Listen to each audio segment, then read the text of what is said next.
Hello there, namaste. So the trailer for Rogue Elements dropped, and if anyone doesn't know what that is, that's a series of books by Will Jordan, aka Critical Drinker, and I've been a fan of his for years. But yeah, I'd heard about the fact that he was making a movie, but I had completely forgotten about it. But yeah, the trailer dropped, and let's check it out. Bravo, I found a target. I count 5 guys inside that room. Hold on, Alpha. Let me check the schematics and see if there's another entry point. No time for that. Going loud. I'm pretty sure that's ADR right there. It just doesn't feel like it's being said in the moment. But that's okay. That's okay. A writer turned YouTube creator turned, yeah, filmmaker.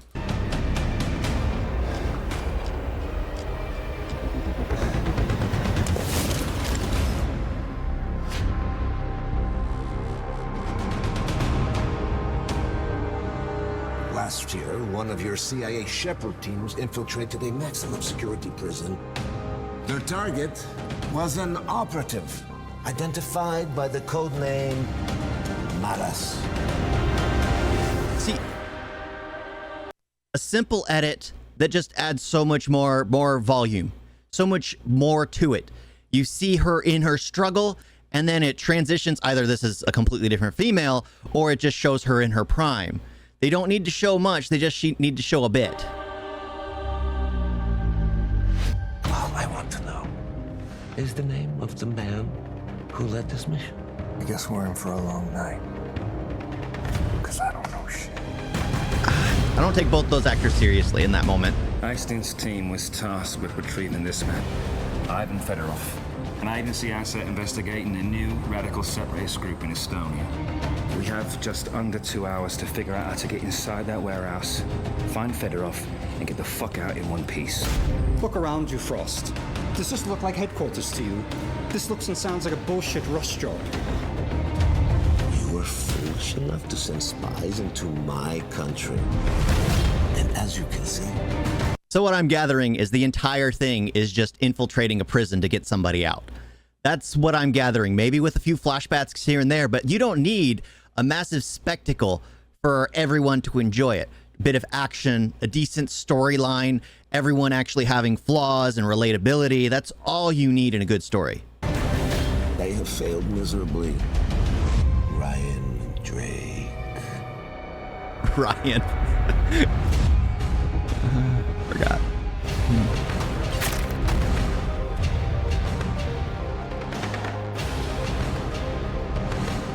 Better hopes this isn't a trap. Because if those assholes don't kill you, I will. The only people dying today are those fuckers. All of them. Rogue Elements, a Ryan Drake story. It's like a series of 9 books, Ryan Drake.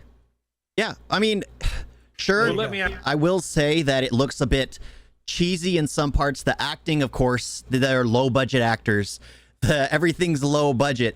A bit of the editing, although I did like some of the transitions, there were some of the action sequences where the girl's like flipping over. It just reminded me of the terrible editing in Ahsoka, where she's like starts to run and it just, her start is just so slow. They either they need to tighten the edit to where it looks like she's just moving immediately, or do something different, add an extra edit there, or add an extra scene to show her moving and then tighten the edit.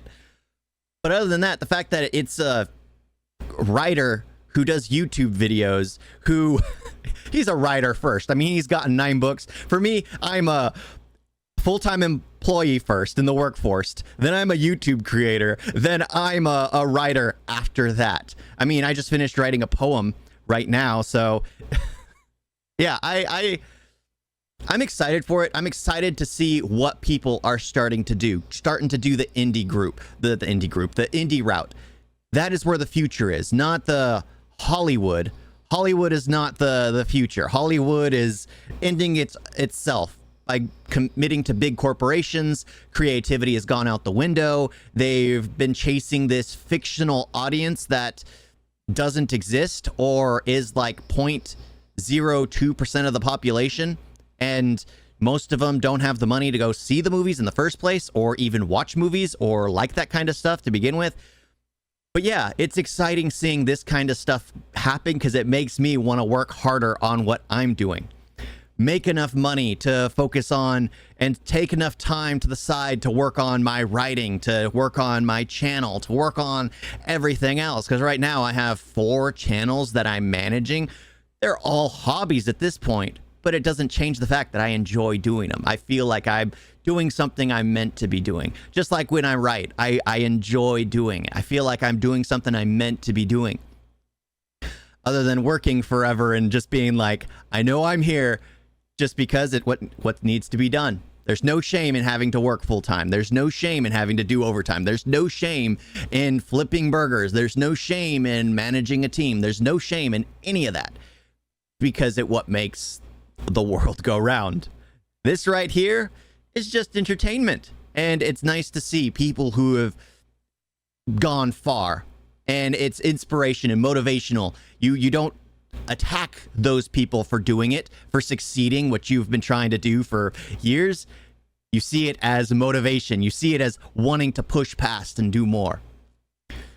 Honestly, it's exciting to see him go from 9 books to finally getting a film out after creating quality content on his channel. If you don't know who the Critical Drinker is, go check out his page. He's absolutely worth a follow. He's comedic.